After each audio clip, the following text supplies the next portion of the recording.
आज हम लोग दो एफोरिज्म पढ़ेंगे, 54 एंड 55 एफोरिज्म, जहाँ पर हनीमैन सर एलोपैथी के बारे में बात करते हैं। तो जैसा हम लोगों ने 22 एफोरिज्म में पढ़ा था कि एलोपैथी वर्ड की मीनिंग क्या होती है, ठीक है। तो एलोपैथी वर्ड की मीनिंग हम लोग क्या पढ़ते हैं कि ऐसी पैथी, ऐसी प्रैक्टिस जहाँ पे कोई फिक्स रूल ना हो, कोई फिक्स सिद्धांत ना हो। जैसे होम्योपैथी में एक सिद्धांत होता है सिमिलिया सिमिलबस के बेसिस पे क्योर करना। एंटीपैथी क्या है? एग्जैक्ट अपोजिट मेडिसिन देना। जैसे किसी को पसीना ज्यादा होता है तो ऐसी दवाई देना जो पसीना कम करवाए। किसी को डायरिया हो रही तो ऐसी दवाई दो जो पेरिस्टैल्टिक मूवमेंट को कम कर दे। वो एंटीपैथी है, कॉन्ट्रेरा कॉन्ट्रेरिस क्योरेंटर। और होम्योपैथी क्या है? सिमिलिया सिमिलबस क्योरेंटर। तो ये दोनों सिद्धांत हैं, ठीक है। बट जो एलोपैथी होता है उसके अंदर कोई फिक्स रूल नहीं होता, वो कुछ भी कर देते हैं कभी भी। जैसे वैक्सीनेशन करना हो गया तो उसमें सेम एंटीजन दे रहे हैं तो वो तो सिमिलिया सिमिलबस के बेसिस पे हो गया। या फिर वो एंटीपैथी भी प्रिस्क्राइब करते हैं। किसी को मान लो कोई चीज हो रही है, मान लो डायरिया हो रहा है तो वो लोमोटिल प्रिस्क्राइब कर देंगे तुरंत। किसी को ऑटो इम्यून डिसऑर्डर हो तो एनसेड्स प्रिस्क्राइब करेंगे, स्टेरॉइड प्रिस्क्राइब किया जाता है, कॉर्टिसोल प्रिस्क्राइब किया जाता है। मतलब कोई फिक्स रूल नहीं है। जैसी पैथोलॉजी है, जो प्रोसेस चल रहा है बॉडी के अंदर, उससे जो भी मेडिसिन दी जाएगी एलोपैथी में उसका डायरेक्ट रिलेशन भी हो सकता है और हो सकता है उसका डायरेक्ट रिलेशन ना भी हो। तो एलोपैथी वर्ड की मीनिंग हम लोग समझ गए। ये कहाँ पढ़ते हैं? 22 एफोरिज्म का फुटनोट।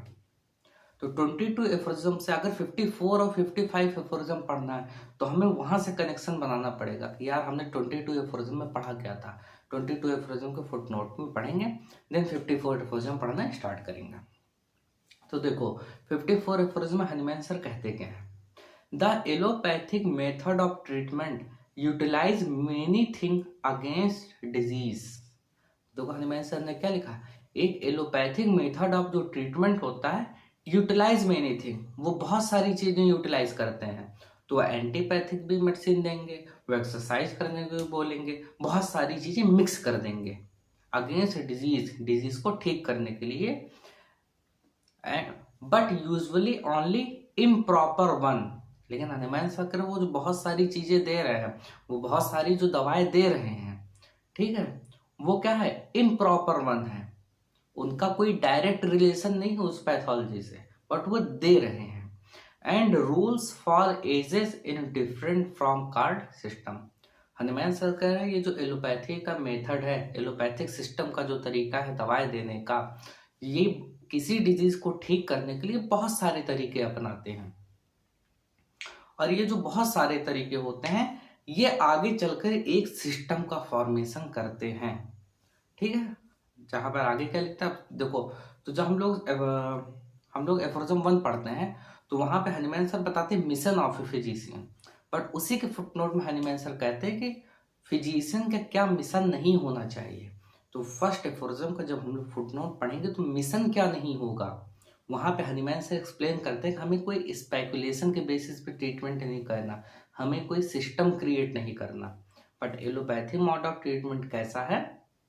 जहां पर डिफरेंट डिफरेंट एजेस में, डिफरेंट डिफरेंट सदियों में एक सिस्टम क्रिएट होता है, जहां पर ईच वन ऑफ दिस, जिनमें से हर एक, following each other from time to time and different greatly each from other. जहां पर क्या होगा कि पहले डिजीज का कॉज कोई और चीज बताया जाएगा और अगली सदी आती कोई दूसरा कॉज बता देंगे। तो वही हनुमान ऐसा करें कि समय समय पर एक दूसरे के अपोजिटली भी हो जाएंगे, कभी एक दूसरे से बिल्कुल डिफर हो जाएंगे। Honoured himself with the name of rational science medicine. उसके बाद खुद को ऑनर भी करते हैं कि हम रेशनल मेडिसिन है, हम सबसे लॉजिकल तरीके से दवा देते हैं। तो पहले मतलब हुआ नहीं था कि पहले बोला गया कि खून गंदा होता है इसलिए तुम्हें ये डिजीज हो रही है।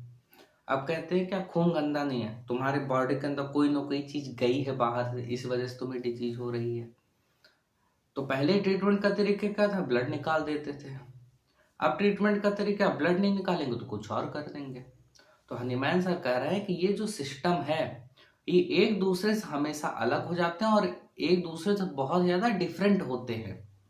एलोपैथिक में जो ट्रीटमेंट का तरीके होते हैं, उसके बाद खुद को ऑनर्ड खुद से ही कहते हैं कि we are a rational medicine, हम एक लॉजिकल मेडिसिन है।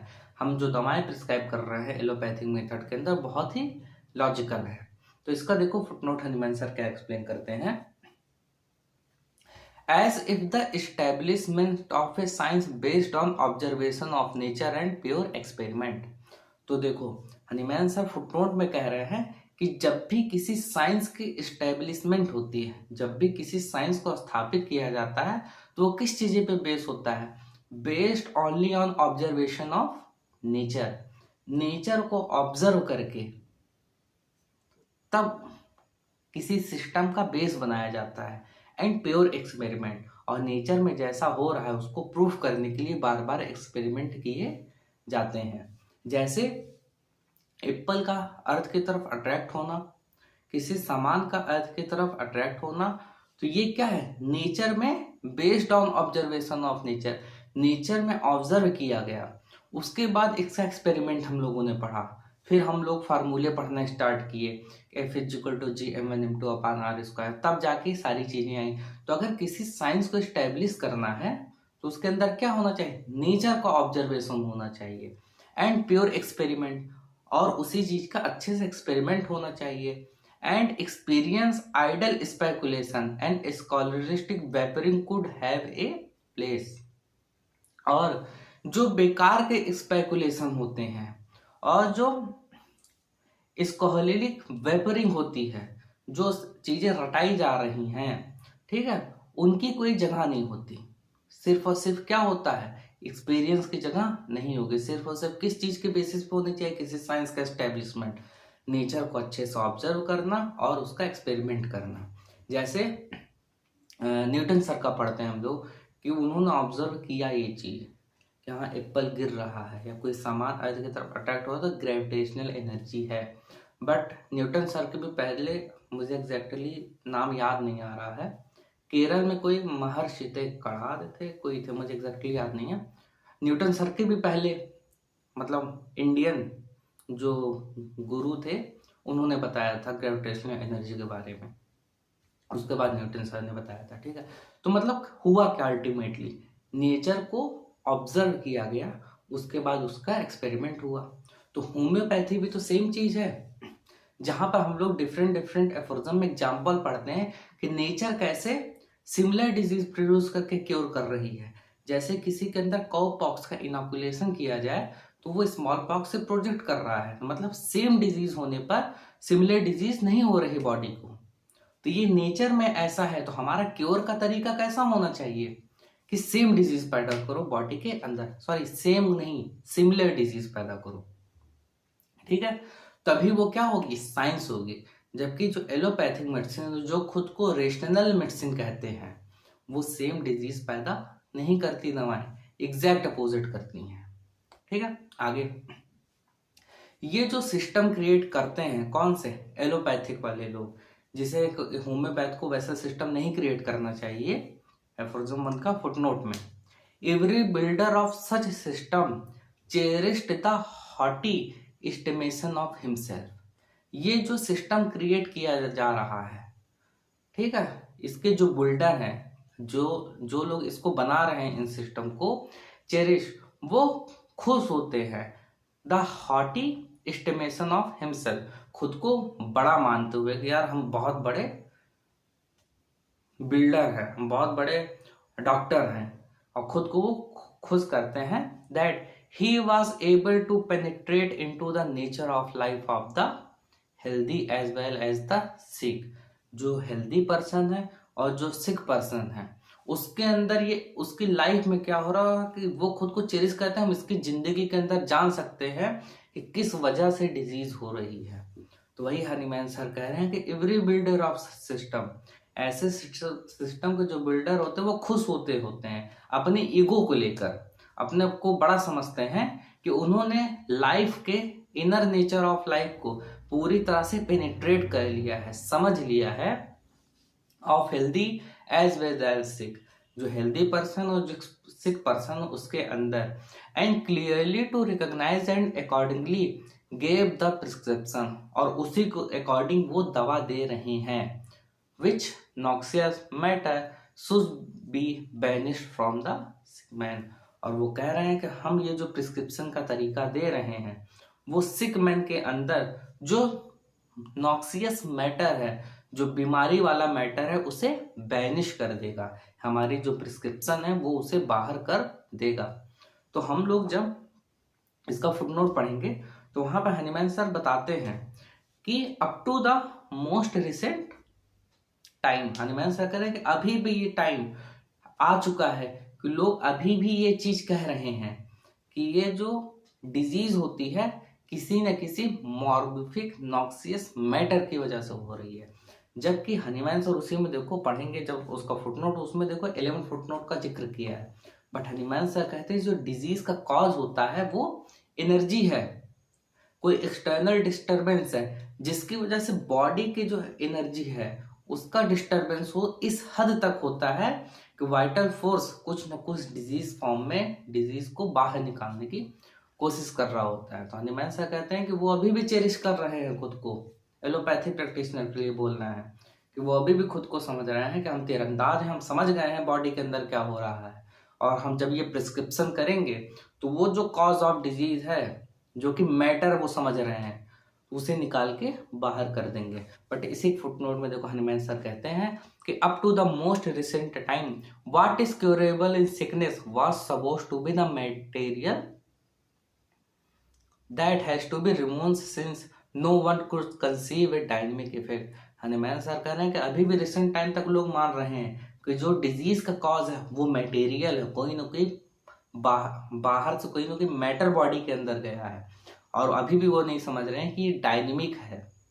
ठीक है, of morbific agency such as medicine exercise upon the life of animal organism. वो अभी भी समझ रहे हैं कि हम ये जो प्रिस्क्रिप्शन करेंगे इसके थ्रू वो बॉडी के अंदर से निकाल देंगे।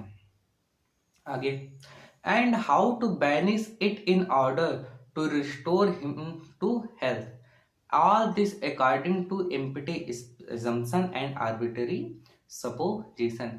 हनीमैन सर कह रहे हैं कि ये जो एलोपैथी प्रैक्टिशनर हैं जिन्होंने ये सिस्टम गढ़ा है, जो इसके बिल्डर हैं, जो ये सोचते हैं कि हम हेल्दी और सिक पर्सन को अच्छे से समझ चुके हैं और हमारी दवाएं उनके अंदर जो मटेरियल उसे निकाल देंगी, तो हनीमैन सर कह रहे हैं कि all this according to the empty assumption। Hahnemann sir कह रहे हैं ये सिर्फ खोखली धारणाएं हैं, ये एज्यूम किया है, उन्होंने सोचा है कि अच्छा कोई ना कोई मॉर्बिक मैटर है हमें निकालना है, और वो ये सोचते हैं कि हमारी दवाएं बॉडी के अंदर ऐसे जाएंगी, इसका फार्माकोडायनेमिक्स इस तरीके का होगा, इसका फार्माकोकाइनेटिक्स इस तरीके का होगा, बॉडी के इस ऑर्गन के थ्रू वो निकल जाएंगी। ये सिर्फ और सिर्फ हनीमैन सर कह रहे हैं क्या इम्पटी एजम्पशन है एंड आर्बिट्ररी सपोजिशन है। आर्बिट्ररी का क्या मतलब, मनमाने तरीके से उन्होंने मढ़ दिया है सारे लोगों के ऊपर विदाउट ऑनेस्टली क्वेश्चनिंग नेचर, और उन्होंने नेचर को अच्छे से नहीं समझा है। जो नेचर को नहीं समझ रहे उसके बाद भी क्या कर रहे हैं, दवाएं प्रिस्क्राइब कर रहे हैं, and listening without precise to the voice of the experience. अब ऐसे एलोपैथिक प्रैक्टिशनर जब प्रैक्टिस कर रहे होते हैं अपनी लाइफ टाइम में, ठीक है, तो जैसे एग्जाम्पल होता है अल्सरेटिव कोलाइटिस, ठीक है, बहुत सारे एलोपैथिक प्रैक्टिशनर जो होते हैं वो प्रिस्क्राइब क्या करते हैं, वही मॉन्टेल्यूकास्ट प्रिस्क्राइब होगा, वही लेवोसेट्रिजिन प्रिस्क्राइब करेंगे, और हायर लेवल पे जाएंगे एनसेड्स देंगे, और हायर लेवल पे जाएंगे स्टेरॉइड देंगे, ठीक है, कॉर्टिसोल दिया जाएगा। तो बट क्या उससे अल्सरेटिव कोलाइटिस ठीक होती है? नहीं। क्या कोई मॉर्बिफिक मैटर बाहर से अंदर जाता है? नहीं। तो हनीमैन सर कह रहे हैं कि ये जो एलोपैथिक प्रैक्टिशनर होते हैं, वॉइस ऑफ एक्सपीरियंस, उन्होंने जो एक्सपीरियंस किया है ट्रीटमेंट करने में, जब वो प्रिस्क्रिप्शन देते हैं, जब वो चीजें दवाएं देते हैं, कि जो खुद की एक्सपीरियंस की आवाज है उसे भी ध्यान नहीं देते, ना नेचर को अच्छे समझते हैं, तब भी प्रिस्क्राइब करते चले जा रहे हैं।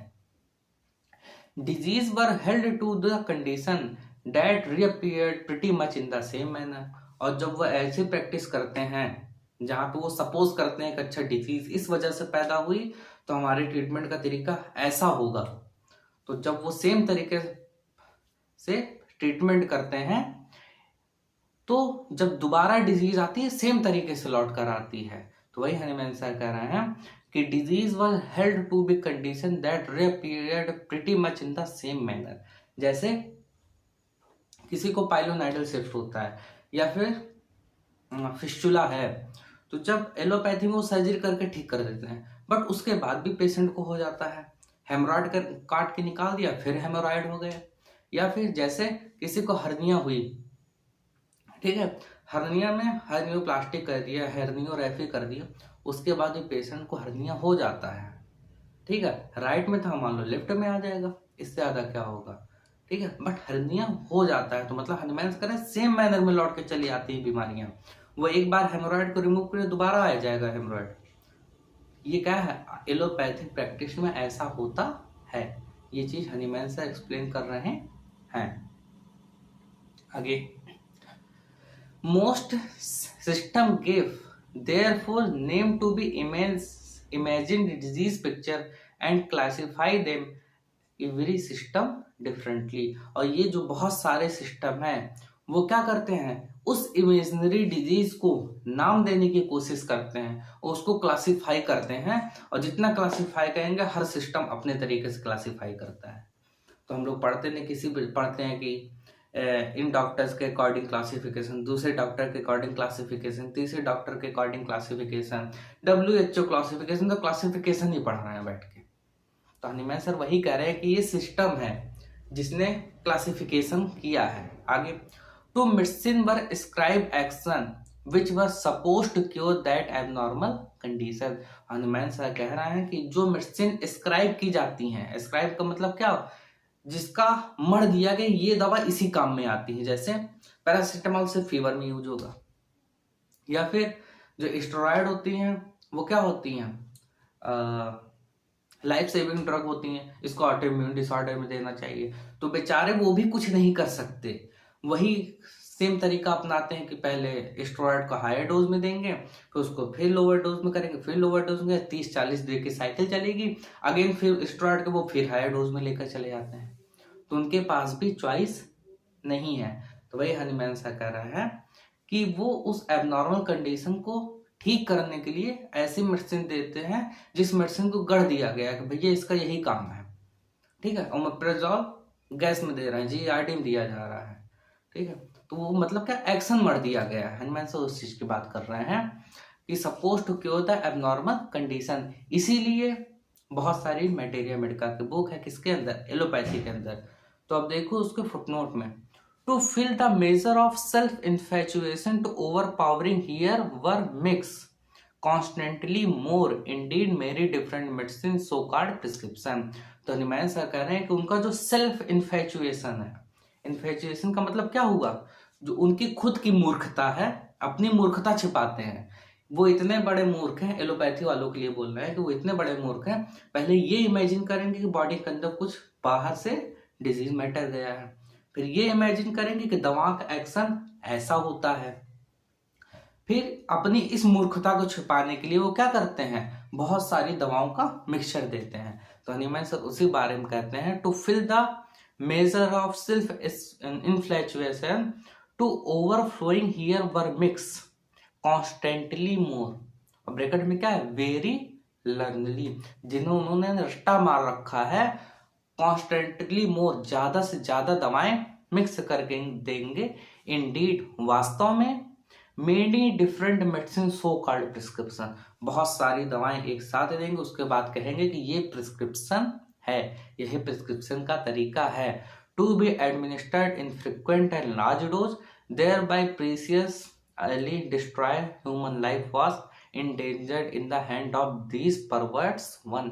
हनीमैन सर कह रहे हैं कि ये जो प्रिस्क्रिप्शन कर रहे हैं, जहां पे दवाओं को मिक्स करके दिया जा रहा है, बहुत ही लार्ज डोज में दिया जा रहा है, और इजिली डिस्ट्रॉय ह्यूमन लाइफ, ये जो तरीका है ह्यूमन लाइफ को बहुत ही जल्दी डिस्ट्रॉय कर देगा।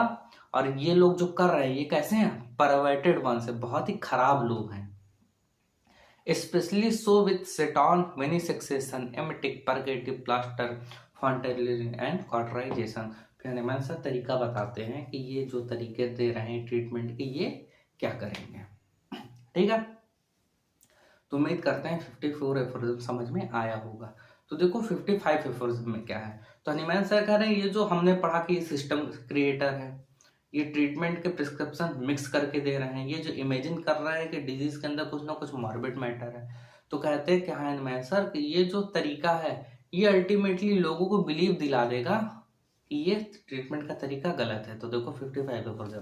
Soon, however, the public become convinced that suffering of the sick increase and heightened with the introduction of every one of these system and method of cure if followed exactly।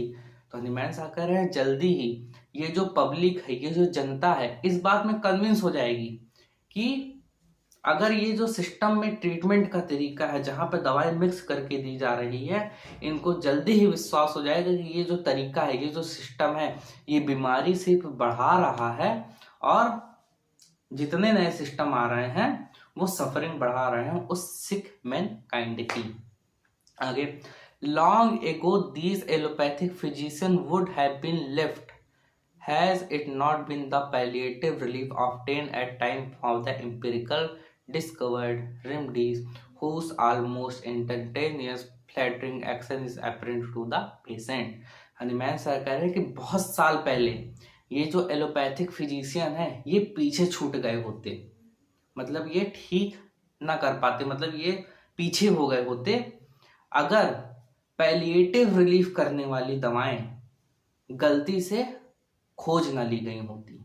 तो ये किसके बारे में बात कर रहे हैं हनीमैन सर? ऐसी दवाएं जो दर्द ही गायब कर देती हैं, जैसे बुडामॉर्फिन हो गया या फिर डाइक्लोफेनेक या डाइसाइक्लामिन। ये कैसी दवाएं हैं? या फिर मॉर्फिन के जितने भी हम लोग पढ़ते हैं डेरिवेटिव, तो ये दवाएं कैसी है?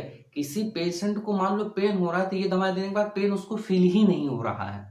तो हनीमैन सर वही कह रहे हैं कि बहुत साल पहले जो एलोपैथिक फिजिशियन है ये पीछे रह गए होते अगर कि ये जो दवाएं हैं जो पेशेंट के इंस्टेंटेनियस उसके एक्शन से जो पेन हो रहा है वो गायब हो जाता है।